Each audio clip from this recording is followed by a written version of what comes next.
very happy to welcome you here to our ACMRS event. My name is Sharona Frederick. I'm the Assistant Director of the Arizona Center for Medieval and Renaissance Studies. This is part of our series called Fearless Females, which was started by my lovely colleague over here, Amber Tariq, who is filming us all. Designed to rectify the fact that so many women are airbrushed out of history. So, my colleague Albrecht is now going to introduce our speaker. Okay, well, thank you very much. I would like first of all to greet you all and thank you for coming. I have a couple of words to say, preaching to the converted in a way, but I still think it's very important. Just this morning I finished the discussion with my students about the Corpus, and I had to say to them, well, they're probably the only female poets that we know of at least. So I think I have to eat crow right now, so that's all right. Very happy to eat this, because the more we discover, the better. I think it's a wonderful organizational framework, activities that we bring together scholars to address a fundamental issue. And let me share just a metaphor I like to use whenever I address these topics. And you know, there's often the question, why even care about some of these older writers? And I found a very simple answer every botanist would agree with. Anyone who studies a tree, such you did tree, right? Anyone who studies a tree and looks at the top of the tree knows exactly, and I'm talking about the botanist, that you do not understand a thing about the tree unless you know something about the roots. So if we apply this as an analogy and we want to understand something about gender relationships today, or between the majority, perceived majority, and the perceived minority. In other words, if we want to understand something about issues that concern us all today, in other words, if we want to understand the roots of our society and want to make sure that the water will be pumped from the ground to the top, right? This analogy, I think, works really, really well. Diastolic and so forth functions. Then it behooves us really to look into these topics. And I'm very thankful for Arizona Center for Medieval Renaissance Studies for setting it up. They have started really a very rich tradition already in Phoenix and Tempe. They brought it down here. When was it? I think in spring this year. We were just next door in another bookstore. Today we are here in Bookman's. I think we have to be very grateful that they made the space available. And so it's now my pleasure to introduce to you very briefly my dear colleague Fabian Alfie. It's almost too much to say about him, but a couple of highlights which might make him really an intriguing character you want to learn more about in his research. He is currently department head of French and Italian, and slaving, very hard to maintain. But his research pertains primarily to medieval and early modern Italian literature. When he came here to the University of Arizona, let's see, when was that, 2001? 1997, we immediately sort of struck or realized we struck gold because we realized we have certain things that we share, which I would put into modern terms like he's looking into medieval bestsellers or comic literature, literature on the margin, literature that does not necessarily make it into the annals of literary history, which doesn't mean that that kind of literary material is negative, inferior or weak or whatever. It's just simply certain types of literature that belong to the public discourse at that time, playing fun, pulling legs. So there are very important people such as Cecco Androgieri, a 14th century Italian poet, and his book about Cecco appeared in 2001. Then he also, of course, he had to work on Dante, so he has a book on Dante's Tenzone. Tenzone is a kind of a debate poem with Forese Donati, which appeared in 2011. Then he did a collection of essays in honor of famous Italianists, right? Your doctoral advisor, really famous, the great grand man in our field, your field, our field, Christopher Kleinhans, appeared in 2011. And then he has translated the works of another really interesting but completely ignored poet, Burchiello, and I think the book will come out hopefully next year or something like that. And it will be, I'm pretty sure it will be a landmark changing the history of medieval Italian literature. In other words, making those texts available for which we have no criteria yet. That's really new land.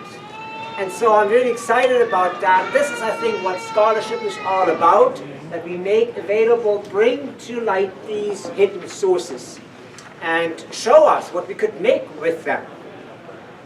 And, well, I could list a number of his articles. I leave that aside. He has done a lot of work in this regard. And I'm very happy that today he will present to us his research on an Italian woman, La Compiuta Donzella, late 13th century. Some scholars in the past tried to say, well, there was no woman. It was just a pretense, very typical modern male strategy. And I'm sure... I'll talk about that. Yes, he will talk about that. I'm sure he will deconstruct a lot of things and reconstruct a lot of new things. Here's Fabian Alfie. Thank you. Thank you, everybody. I want to get started talking about the title of my talk, La Compiuta Donzella, the first woman in Italian literature that we know of. This is a problematic title because there are a couple of other potential contenders. And so I want to talk about the other potential contenders, and I want to spell out why I'm not sure that we can really consider them. The first is a woman, we have a reference to her name was Gaia di Camino. And what we know about her, actually Dante in Purgatory talks about her father, refers to her father. And there's a long-standing tradition of commenting the Divine Comedy, and the commentators, and they're from the 14th century, said, oh, he was the father of Gaia di Camino, a great Italian poet. There's just one problem. We don't have any of her poetry, so we'll rule her out right off the bat. There's another contender, her name is Nina. She was from Sicily, and sometimes she's referred to as Nina Siciliana, which means Nina from Sicily. She wrote one sonnet. And we have one sonnet of hers. There's a problem. It didn't seem to make much of a... There are two problems, actually. The first is it didn't seem to make much of a splash. We don't really have anything in terms of other people responding or reacting to it. And probably more importantly, my colleague referred to people sort of ruling other women out. In her case, the language of this poem is so stereotyped. I'll get to this in a little bit. It's very well, stereotyped. It's hard to see the human being behind it. Here it is, the discussion of whether there really was a woman behind it is much more plausible than in the case of La Compiuta Donzella, although that too can be debated. So I want to get to La Compiuta Donzella. There's a lot of problems with her as well, but not nearly as many as what we have before. So I want to start off by talking what we know and what we don't know. And unfortunately, the what we know is very broadly overshadowed by what we don't know. So let's start with her name.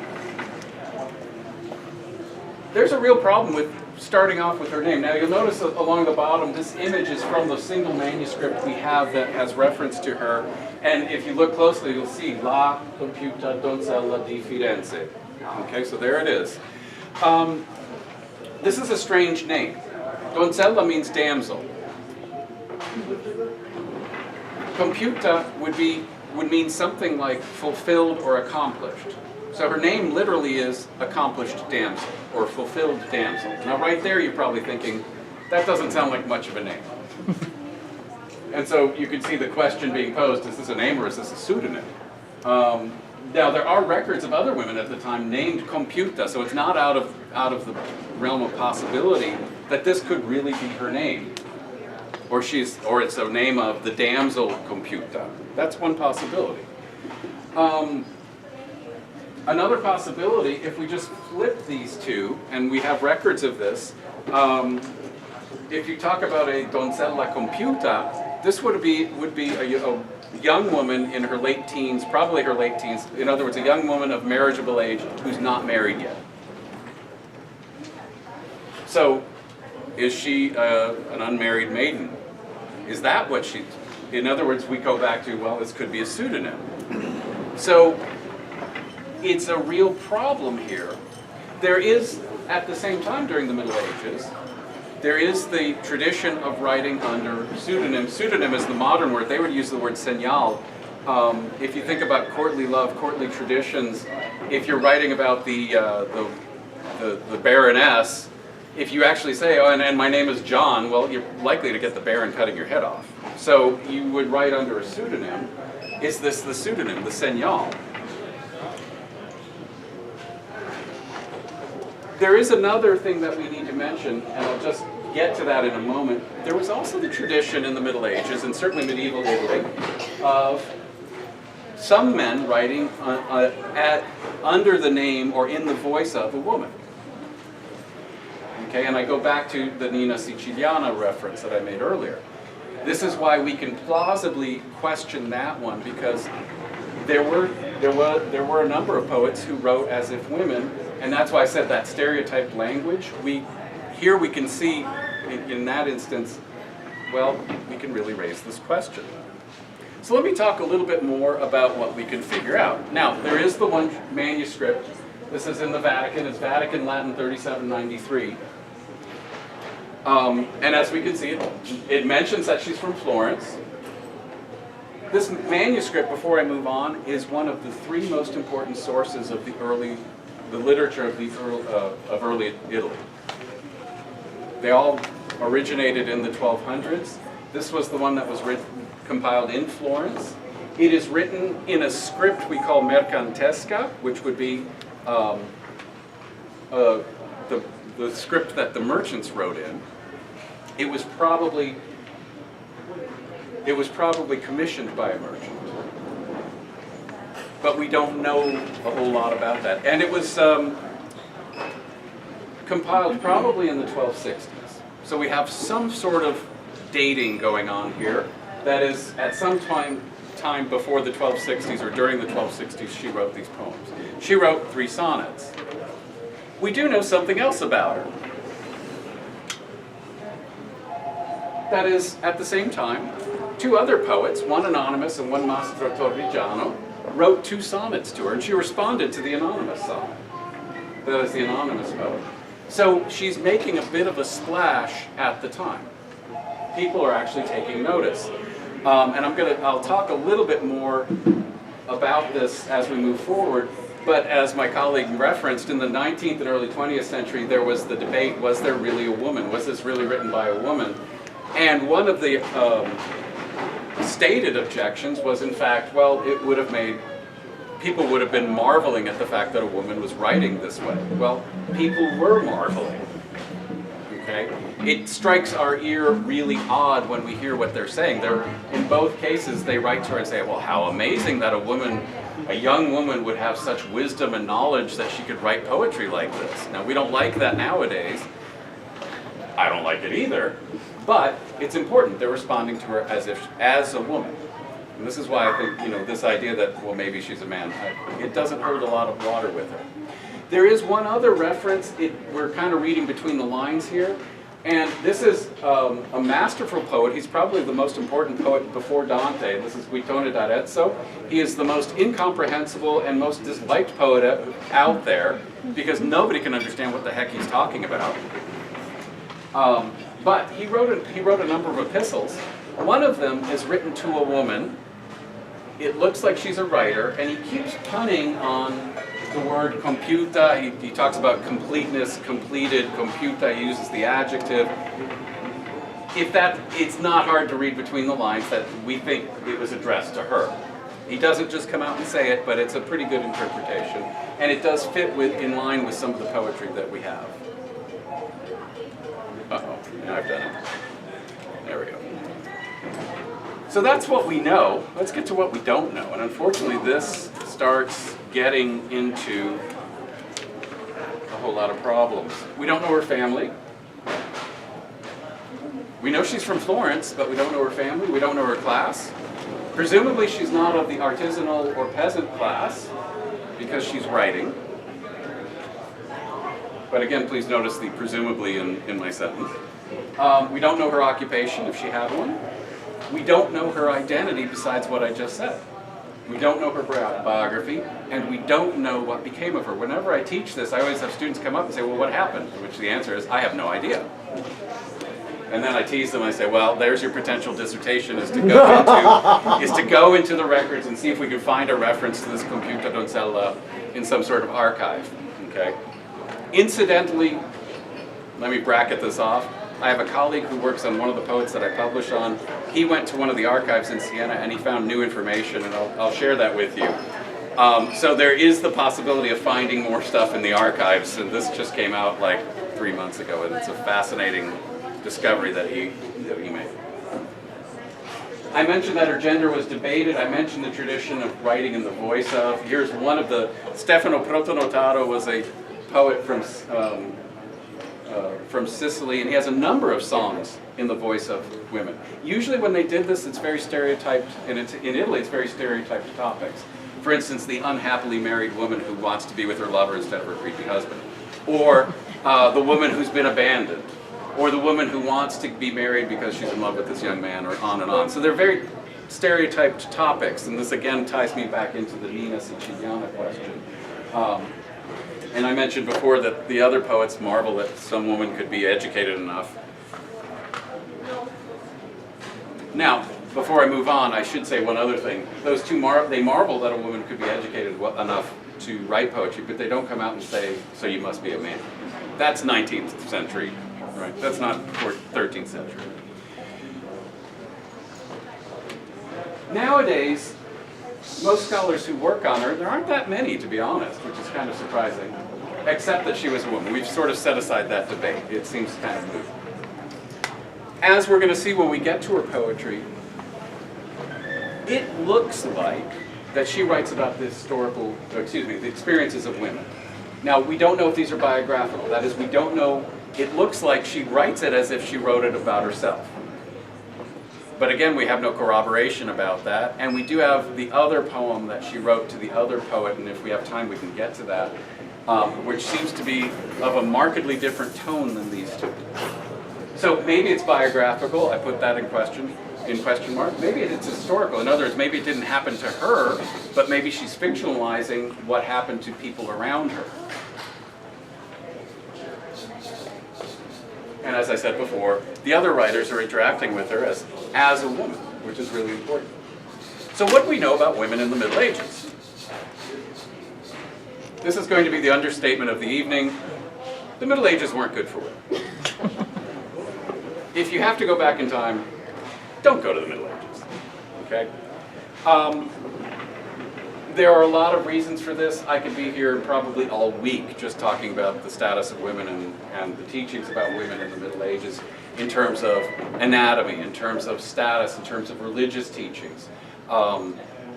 When they reintroduced Aristotle and Aristotelian thinking about physiology, for instance, the idea was that a woman was, or a female was, an imperfect male. That is, as the fetus developed in the body, if it was on the warmer side, which is closer to the liver, it was male. If it was on the colder side, which is farther from the liver, it would be female. Okay? We could talk about, the various church teachings and so forth. St. Paul wrote that women should be silent, men should always have power over women. This is a teaching that gets expanded throughout much of society. And of course, I don't have to talk about the hierarchy of the church, which of course was extremely important in the peninsula of Italy. Italy was different, and I'm going to get more into this. Women were generally excluded from most political power. In Italy, at this time, a lot of the city-states were republics nominally, So there wasn't even the possibility of being born into one's status. You couldn't be born into as a queen in a republic. And of course, a general exclusion from economic power. Okay, the old laws meant that property bypassed women in general and went from father to husband. Okay. As I said, there's a lot more to say, and I am bypassing some other topics. We could talk about the general misogyny of the culture, and on and on and on. I don't want to get into that. Now, this slide, we need to nuance it quite a bit.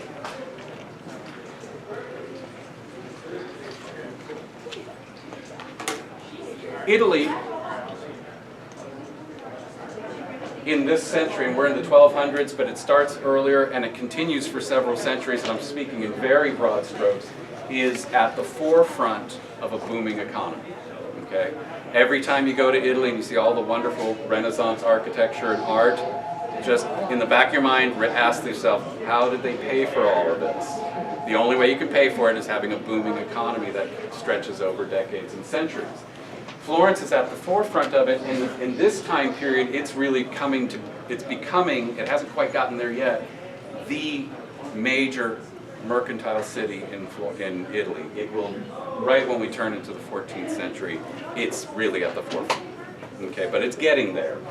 During the 13th century, Florence expands fivefold. It went from about a census of about 20,000 inhabitants around the year 1200 to 105,000 people at the start of the 14th century. The reason it expands so much is because it's at the front of a booming economy. It's growing, and in order, if you think about a city, of course, the city only develops with an economy that's growing as well. What is it booming with? Primarily trade and merchandising, that is to say, manufacturing. The forefront of trade was textiles, particularly woolen goods. Now there's fabulous sheep throughout the hills of Tuscany, but they were actually importing the wool. A lot of the woolen goods that they were, I know, I'm doing the same thing.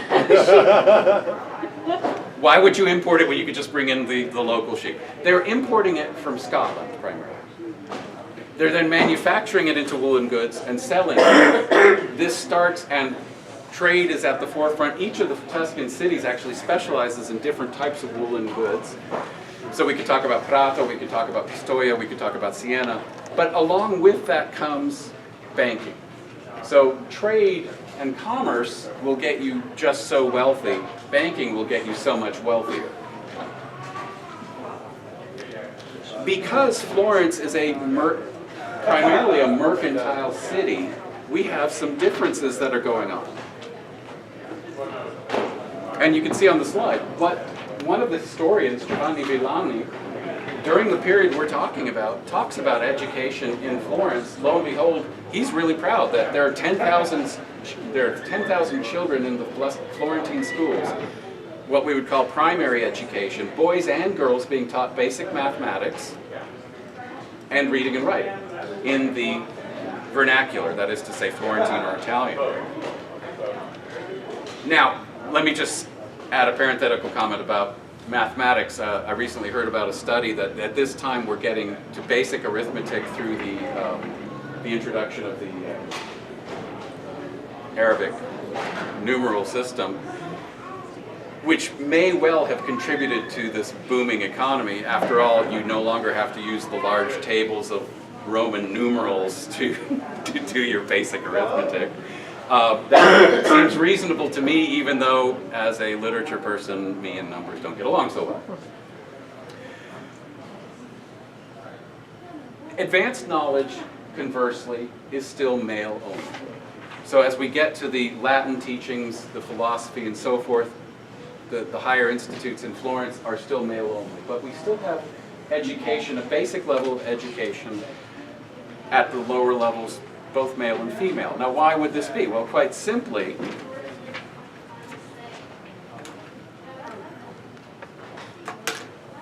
the this was still a patriarchal society, patriarchal in the most traditional sense of the word. Namely, you had to preserve the property rights.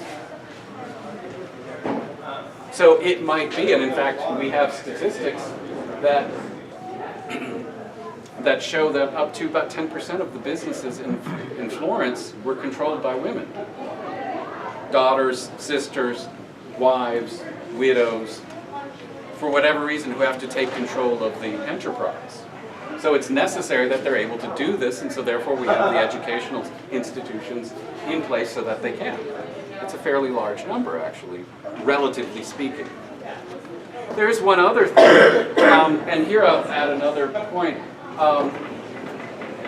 Italy, unlike other parts of Europe, is different throughout the Middle Ages. That is, the urban tradition that marked the Roman Empire never fully went away in Italy. So there's a continuity, especially a legal continuity, in the city-states of the period we're talking about. The codes of Justinian were still in effect. When did they enact? I want to say 4th or 5th century. I'm not up on my Justinian, so. The Code of Justinian, now it did establish that women, the property rights was supposed to bypass women in general, but it did allow for certain rights to women. One of them was the right to sue for control of family property. So if a woman was married to a man and the man was adult or a drunk, she could go to the courts and say, my husband's a drunk. And the courts in Florence were actually quite generous in saying, yeah, he's a drunk. I saw him at the tavern last night, and then giving the control of the property rights back to the woman. It was seen as a way to protect the property of the woman's family. After all, the dowry was a property transmission of her family to the new family. So the husband's a jerk. She gets to control it. There is one other area that I want to talk about, and it's an area that we who study literature have a tendency to forget quite a bit, and that is that the documents, the written documents, are only a portion of the entire culture. Sometimes I like to use the analogy that we're paleontologists, and what we study are the fossils, but fossils are very different from living animals, to say nothing of ecosystems, okay? So that, for instance, we don't have access to in a lot of cases, the oral culture, the living culture, the popular culture that was dominant at the time. And here's a good example. This is from Dante, from Paradise, and he's talking about Florentine women.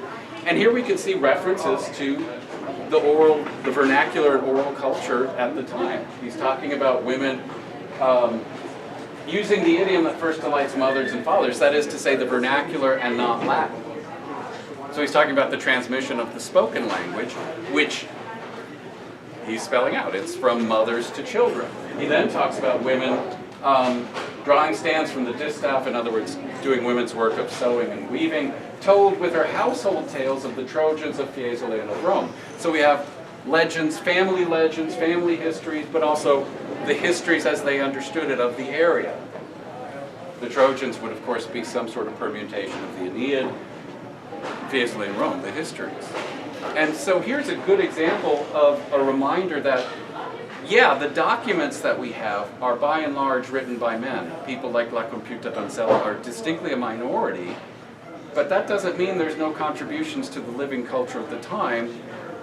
It's really, again, going back to my fossil metaphor, the fossil record is a bit skewed, because certain things like oral tales don't leave a fossil record. Sorry, I'm stretching that metaphor beyond belief.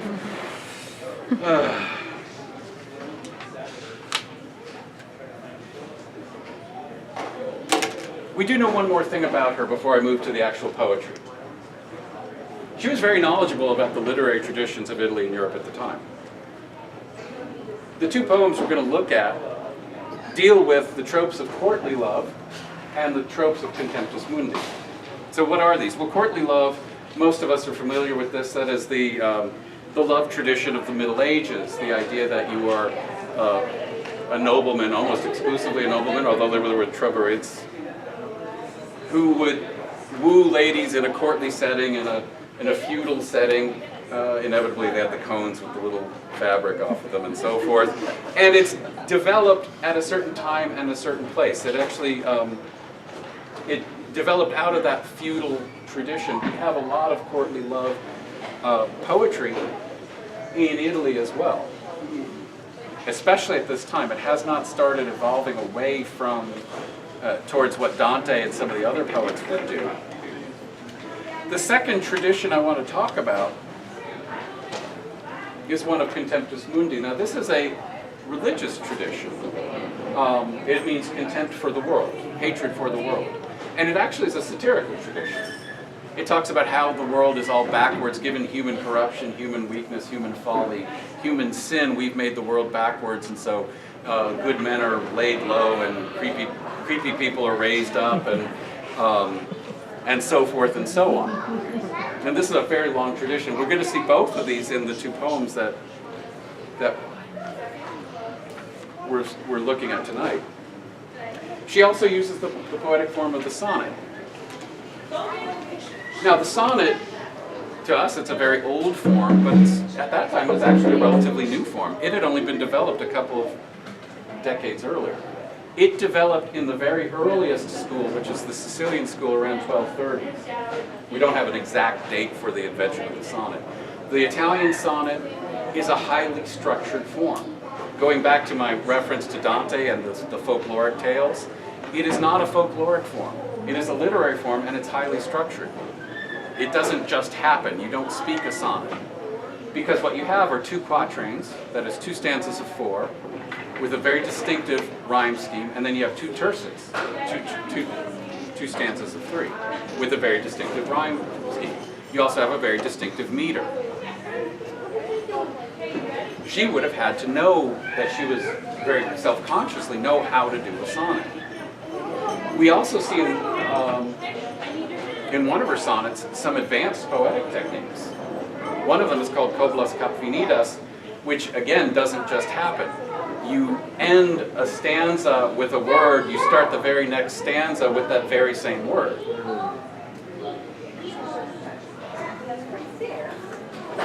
So this raises an important question. How did she learn this?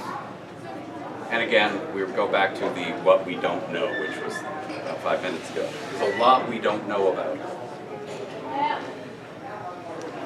With that, I want to get to the first of the two poems, and I gave you all the handout, and I'm glad I did because it's kind of hard to see up here.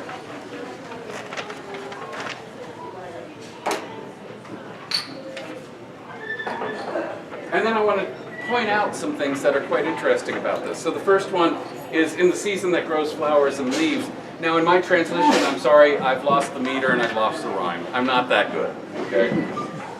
In the season that grows flowers and leaves, gaiety grows for all fine lovers. They wander together through the gardens, where the little birds make sweet songs. All frank people fall in love together, and they come forth to serve one another, and every damsel lives in joy. But for me, tears and pain are in abundance. For my father has treated me wrongly, and he makes me live in strong pain. He wants to force me to marry a lord for whom I have neither will nor desire. And I live each hour in great torment. Neither flower nor leaf rejoices me. Now, hopefully you can see enough of the slide to make out what I'm talking about here. If we only had the first 8 lines, those 2 quatrains, we wouldn't be very excited about this. It is very distinctly a courtly love setting. She's distinctly imitating the language of courtly love. She talks about the season that grows flowers and leaves, springtime, when people fall in love. Gaiety, fine lovers. Fine, of course, is a reference to the nobility. They go into gardens. We can imagine these beautiful medieval gardens with the birds and the songs. Frank is another adjective, usually referring to the nobility. People falling in love. This notion of serving one another. How does a nobleman win over a lady? Well, he has to perform some deeds to serve her. And then maybe she'll give him his hanky or allow him to kiss her hand or something like that. And then here we go, and every damsel lives in joy. And then this contrast, but for me, tears and pain are in abundance. If we only had these 8 lines, okay. So it's a very interesting courtly love poem, it's the next 6 lines where we sit up and really take notice. And we go, that's interesting. Because behind this stereotyped language, or out from behind the stereotyped language, we start seeing the human being. All of a sudden, we start getting reference to her situation, or a human situation. Again, we're not sure that it actually biographically happened to her. Maybe it happened, perhaps she's fictionalizing something about someone she knew. Her father wants to marry her. That is, to make her marry someone that he has chosen. She has no desire for this.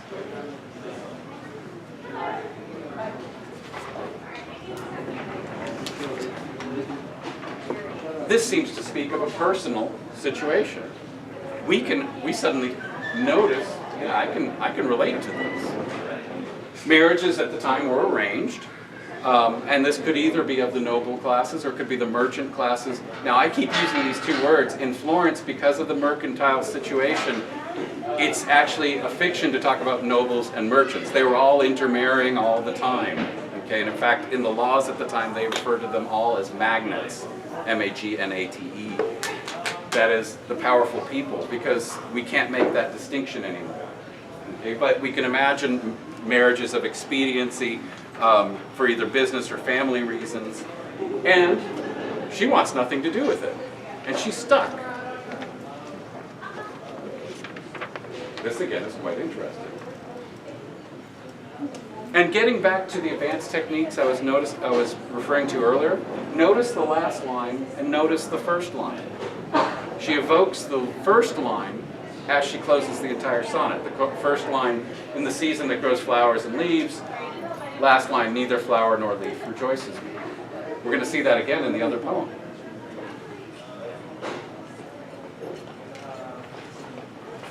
We can flip the page over and look at the second. Now here we're not going to see so much the courtly tradition as the contemptus mundi tradition. I wish to leave the world behind and serve God, and distance myself from all vanity, for I see insanity and villainy and falsity growing and flourishing. And still wisdom and courtesy are dying along with fine honors and goodness.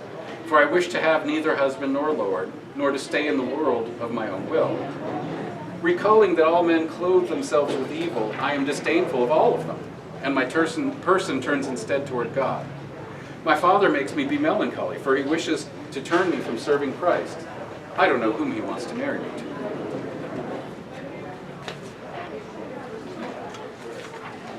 Now again, just like before, if you can make out the ones that are in blue, roughly half of this, if we had a corrupt copy of this sonnet so that we only had these lines that are in blue, there we go. It's interesting, a nice contemptus mundi sonnet. But it wouldn't make us sit up and take notice. It's when we have that coupled with the rest that we suddenly go, okay, she's combining that with, again, what appears to be her own personal situation. That is, in the midst of talking about how corrupt the society is and how corrupt the world is, and I don't want to live in it. I don't want to live with this husband. And even in the closure, my father wishes to turn me from serving Christ. I don't know who he wants to marry me to.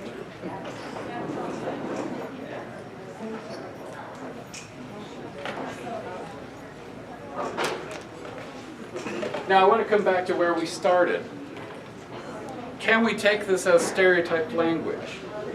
That is, what do we make of these statements that she doesn't want to marry the man her father picked for her? Now there was a literary trope, I alluded to this earlier tonight, the malmaritata, that is the unhappily married woman, malmaritata. That does not seem to be what's going on here. Something went wrong with my slide, because that is actually the song of a woman whose husband is jealous, mistreats her sometimes physically, and she would rather be with her lover instead. There's no lover. There's no lover. That, it doesn't seem to fit. There are some scholarly articles actually raising this question. Everybody comes back to the same answer. This doesn't fit. It's not that stereotype language.